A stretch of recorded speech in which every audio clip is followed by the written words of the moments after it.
थांबा रावजी पंत. आम्हास थांबता येणार नाही. सरदार पिलाजीरावांना अटक ही होणारच. कारण आमचा आदेश आहे. आदेश मागे घ्यावा लागेल. कसूर माफी युवराज, परंतु अश्वदळ उभारणी प्रकरणात ते दोषी आढळतात. पिलाजीराव दोषी? राहुजी नाना हो, त्यांनी एक घोडा घेऊन दिला नाही की रोख रक्कम दिली नाही. ते ना चांगलं म्हणाले ना वाईट, ना विरोध केला ना समर्थन. मग ते कसे काय दोषी ठरू शकतात? हा वडाची साल पिंपळाला लावता आहात. नीट बारकाईनं पाहिलं तर त्यांनी समर्थनही केलेलं नाही आणि विरोधही केलेला नाही. विरोध तर सोडाच, पण शृंगारपूरचे सरदार म्हणून त्यांनी रायगडावर तसा खलिता पाठवायला हवा होता किंवा खबर तरी द्यायला हवी होती.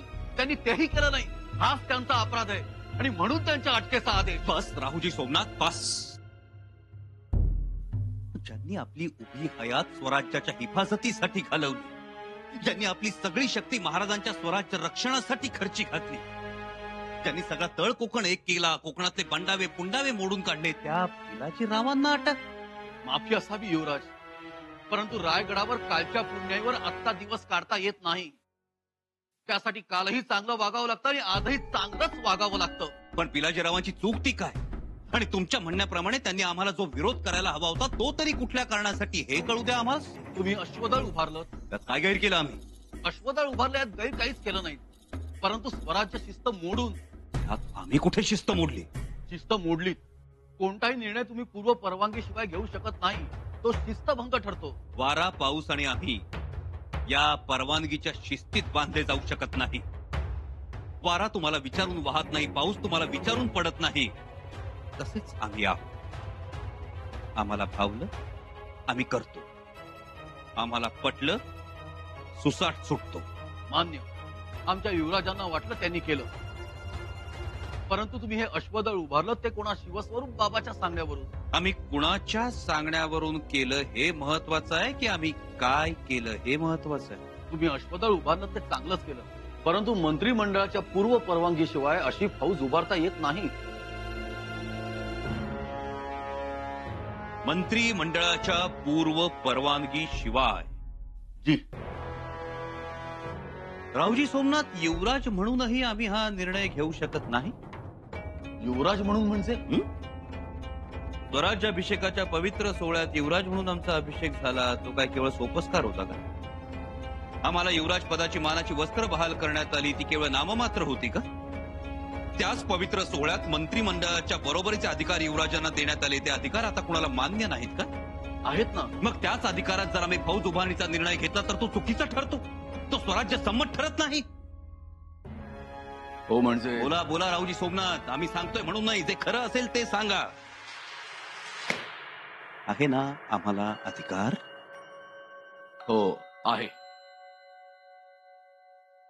का आला चौकशी करायला? मुद्दा असा आहे, एवढी मोठी फौज उभारली, त्यावर नियंत्रण कोणाचं? आमचं. स्वराज्यात एक घोडाही कोणाच्या अखत्यारीत ठेवता येत नाही, तेव्हा फौज ठेवणं बाळगणं दूरच राहिलं. फौज रायगडी पाठवून द्यावी. फौज रायगडी पाठवून द्यावी? आम्हाला काय दूधखोळे समजता की काय रावजी सोमनाथ? फौज पाठवली जाणार नाही, ती आमच्या कष्टाखामावर उभी राहिली आहे. मग आम्ही रायगडावरील कारभारच काय सांगावे? जे दिसलं ते सांगा आणि आवर्जून सांगा त्यांना. शंभूराजांनी शृंगारपुरात आखाडे उभे केले, अश्वदळ उभं केलं, चतुरंग सेना उभी केली. कागदावर घोटे मारत बसले नाहीत, ती दांडी लबाडीचे चव्हाटे सुरू केले नाहीत. असंच्या असं शब्दन शब्द सांगा आणि हेही सांगा त्यांना, सूर्य उगवतो, माथ्यावर येतो, मावळतो. आम्ही उगवतो, माथ्यावर येतो आणि इथंच थांबतो, आग बरसत. त्यामुळे सुखाची सावली सोडून बाहेर पडू नका, होरपळून निघाल. आणखी एक नम्र विनंती, आमच्या परोक्ष तुम्ही आमच्या जीवाभावाच्या माणसांची चौकशी केली, ती आम्हाला पटली नाही आणि आवडली तर मुळीच नाही. रायप्पा, ज्योत्याजी आमचे जिवलग, रवी कलश तर मित्र आहेत आमचे. इथून पुढे आमच्या माणसांना वेठीला धरलेलं सहन केलं जाणार नाही.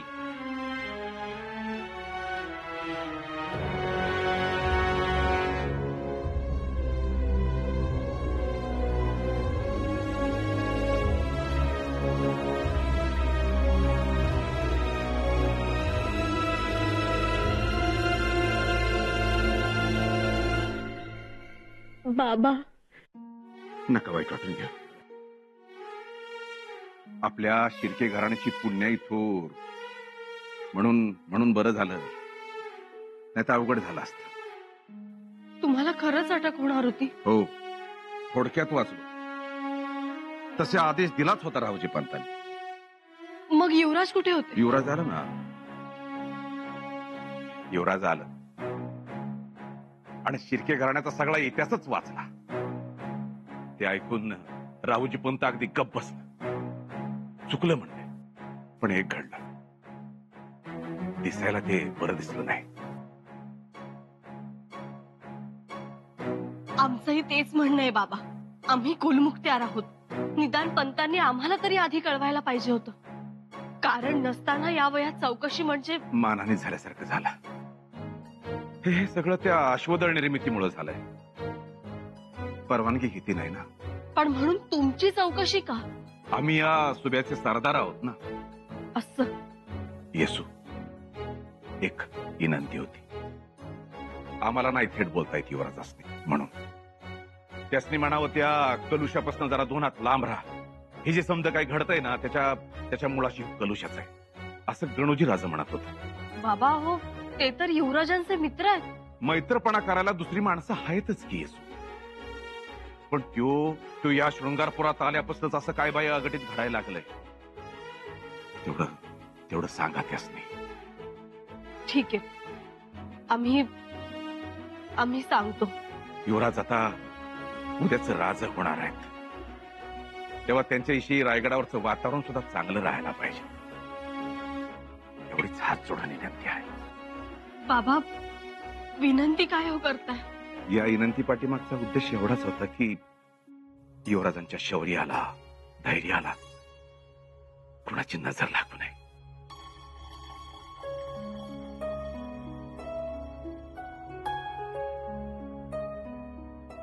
तेवढं सांभाळा.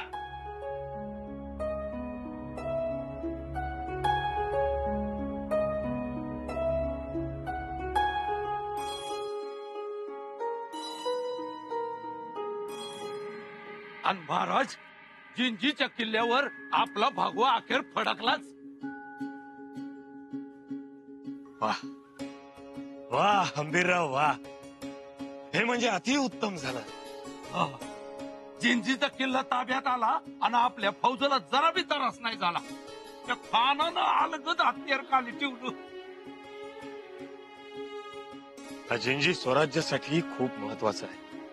रायगडापासून इतका दूर, 300-350 कोसात, म्हणजे जवळजवळ दक्षिणेचं टोकच म्हणा की.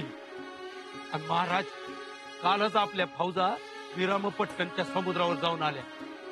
समुद्राचं पाणी खारं होतं ऊन, नाहीतर भीमतडीची घोडी हिंदी महासागराचं पाणीच पिऊन आल्या का काय, असं म्हणली असतील लोक. हंबीरराव, ही गोष्ट खरंच कौतुकास्पद आहे. भविष्यात हा जिंजी स्वराज्यासाठी खूप उपयोगी पडणार आहे. जिंजी योगे हा परमुलुक देखील आता आपल्याला आपला मुलुक करायचा आहे. चोख बंदोबस्त ठेवा. जी महाराज. गड लढाऊ ठेवा. जी महाराज. महाराज, पावसा वाट बघतायत किल्ल्यावर. काही महत्वाचं काम? जिंजीवर आपल्या हस्ते पाकवा फडकवायचा आहे. जिंजीवर आम्ही नाही, तुम्ही भगवा फडकवा. आम्ही? होय सर्जेराव, तुम्ही केलेल्या मर्दुमकी बद्दलचा हा मान समजा. तयारीला लागा, आम्ही येतोच. जी महाराज. हंबीरराव. जी महाराज. एक खलिता रायगडी आणि एक खलिता शृंगारपुरी पाठवा. जी महाराज. शृंगारपूरहून काही खबर? होय, नायकांनी खबर पाठवली आहे. तिकडं म्हण कुणी शिवस्वरूप बाबा आहे आणि त्याच्या आदेशानं युवराजांनी तिकडं अश्वदळ उभं केलंय. असं? छडा लावला पाहिजे महाराज. कोण यो बाबा? चौकशी केलीच पाहिजे. एवढं समज चांगलं चाललंय आणि या बाबाचा खलिता युवराजांना जातो, काय संबंध? तेही खरं. आम्ही आजच आदेश देतो चौकशीचे.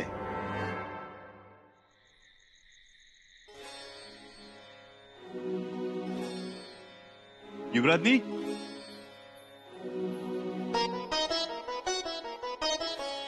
युवराजनी,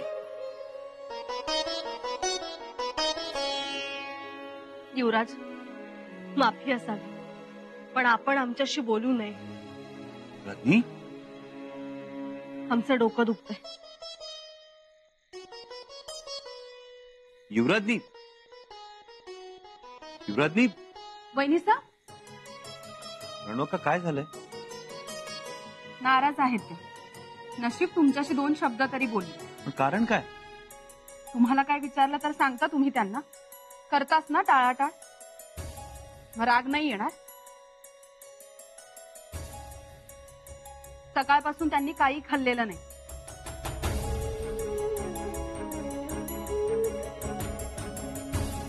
शिवस्वरूप बाबा कोण हे न सांगितल्याचा राग आहे तर.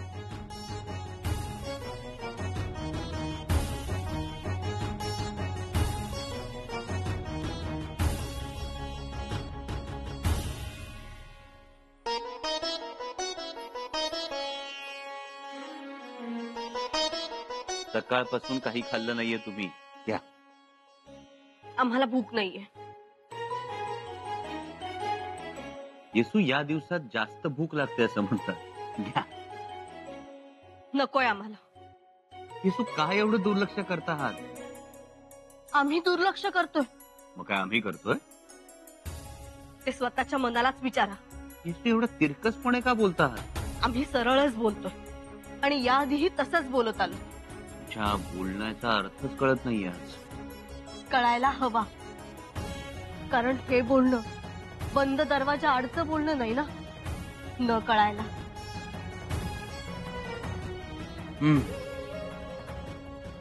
कळतायत, ही बोलणी कळतायत आम्हाला.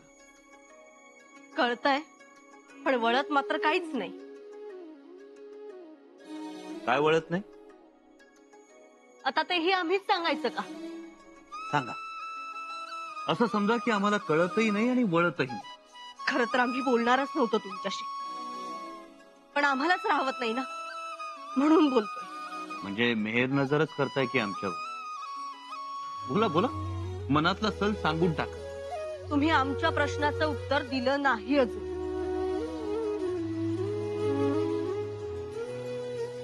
ते देणारही नाही. जेवढं सांगायचं होतं तेवढं सांगितलंय आम्ही तुम्हाला. सांगितलं, पण आम्हाला मात्र काही कळू दिलं नाही. कळू द्यायचंही नव्हतं. म्हणजे आमच्याबद्दलची ही भावना निश्चित आहे.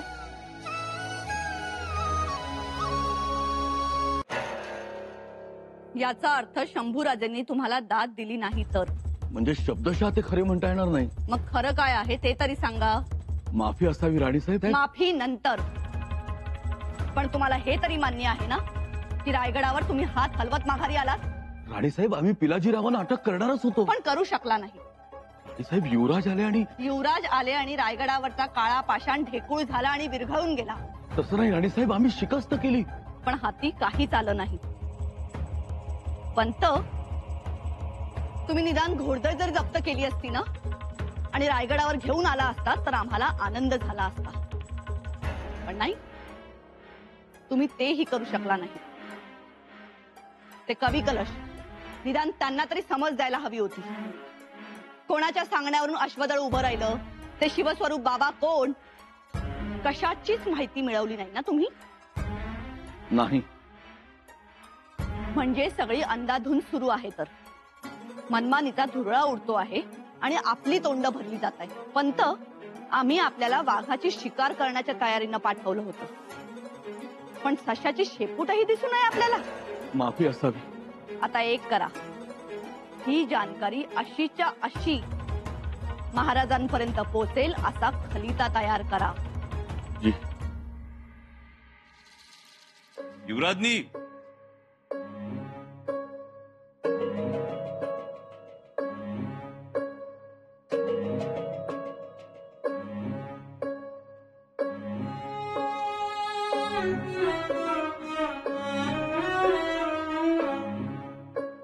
हे घ्या. हे काय?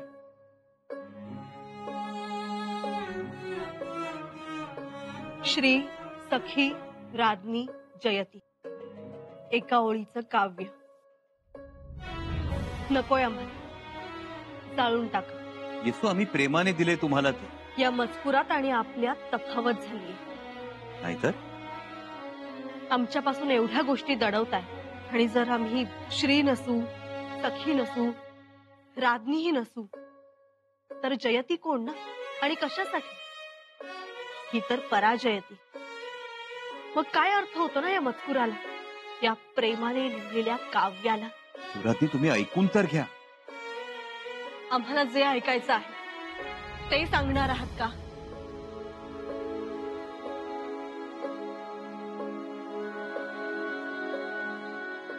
सांगू, पण आमच्या काही अटी आहेत.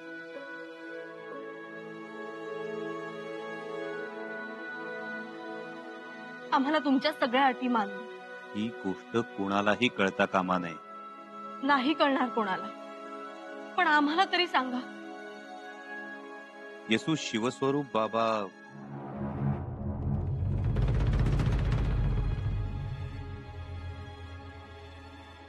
म्हणजे छत्रपती शिवाजी महाराज आपले आबासाहेब. आबासाहेब? पण पोटातल्या बाळाची शपथ आहे तुम्हाला, या बाबतीत गुप्तता राखलीच पाहिजे. यावर बरंच पुढचं राजकारण अवलंबून आहे. राजकारण? बंद दाराआड घडलं तेही राजकारण? होय येसू, बंद दाराआड झालेली चर्चा जगाला माहीत असलेली वेगळी, प्रत्यक्षात घडली ती वेगळीच. काय झालं बंद दाराआड? आम्ही इथे नसताना तुम्ही रायगडावरून हा सगळा राज्यकारभार सांभाळणार होतात. पण आता तुम्ही रायगडावर राहायचं नाही, तुम्ही शृंगारपुरी जायचं. शृंगारपूरला जाऊन तुम्ही प्रभावळीचा सुभा सांभाळायचा. सिद्धी, पोर्तुगीजांवर लक्ष ठेव. आपल्या दोघांमध्ये पत्रव्यवहार सुरू राहीलच. शी आबासाहेब, पण हे सगळं करताना आपण यामध्ये एक मेख मारून ठेवायची, जी पुढे जाऊन आपल्याला उपयोगी पडणार. कसली मेघ? लोकांसाठी आपण ही बतावणी करायची की आपल्या दोघांमध्ये बेबनाव आहे, आपल्या दोघांमध्ये बेदिली आहे. तो औरंगजेब दिलेर खानाला स्वराज्यावर पाठवणार हे नक्की, आणि आम्ही इथे नसताना दिलेर खान स्वराज्यावर चालून येणार तेही खरं. आणि याला जर शांत करायचं असेल तर गनिमी कावा करावा लागेल. होय, म्हणजे त्याला सतत हे वाटायला पाहिजे की तुम्ही त्याच्या हाताशी लागू शकाल, तो तुम्हाला आमच्यापासून फोडू शकेल. आणि ह्याच समजात त्याला ठेवायचं, त्याला मशगूल करून टाकायचं आम्ही येईपर्यंत. त्याला फक्त खेळवत राहायचं. हे झालं बंद दाराआड. येसू, तुमच्या डोळ्यात अश्रू? युवराज, हे आनंद अश्रू आहेत. आमचा जीव सुखावलाय आज. तुमच्यात आणि आबासाहेबांमध्ये कुठलंच भांडण नव्हतं, कुठली नाराजी नव्हती, कुठला बेबनाव नव्हता. आज आम्हाला मोठा आनंद झालाय. येसू, तो गनिमी कावा होता. युवराज, आम्हाला शंका होतीच हा गनिमी कावा असणार म्हणून, पण नाटक मात्र हुबेहूब आठवलं तुम्ही. नाही येसू, आधी आम्ही दुखावलोच होतो. जेव्हा आबासाहेबांनी सांगितलं की आपल्यात बेबनाव आहे असं इतरांना वाटलं पाहिजे, त्या गोष्टीला विरोधच होता आमचा. आबासाहेबांनी पुढच्या राजकारणाची दिशा सांगितली आणि सगळं मळब दूर झालं. बघा ना, आबासाहेब स्वराज्यात नसताना दिलेर खानाला स्वराज्या बाहेर रोखण्यासाठी या नाराजीचाच उपयोग झाला. विचारा दिलेर खान, दोस्तीचे खलिते पाठवत राहिला. पण युवराज, गडावर तर गैरसमज झाले. सरदारात, सोयरा धायऱ्यात असा समज पसरला की तुमचं आणि आबासाहेबांचं भांडण झालं. मग आता हे कसं पुसणार? ते आबासाहेब पुसतील. जसं पुसायचं तसं. तोपर्यंत आम्ही हे कपाळावर गुलालासारखं मिरवत राहू. कधीपर्यंत? मोहीम संपेपर्यंत. केव्हा संपणार मोहीम? केव्हा शिवस्वरूप बाबा सांगतील तेव्हा.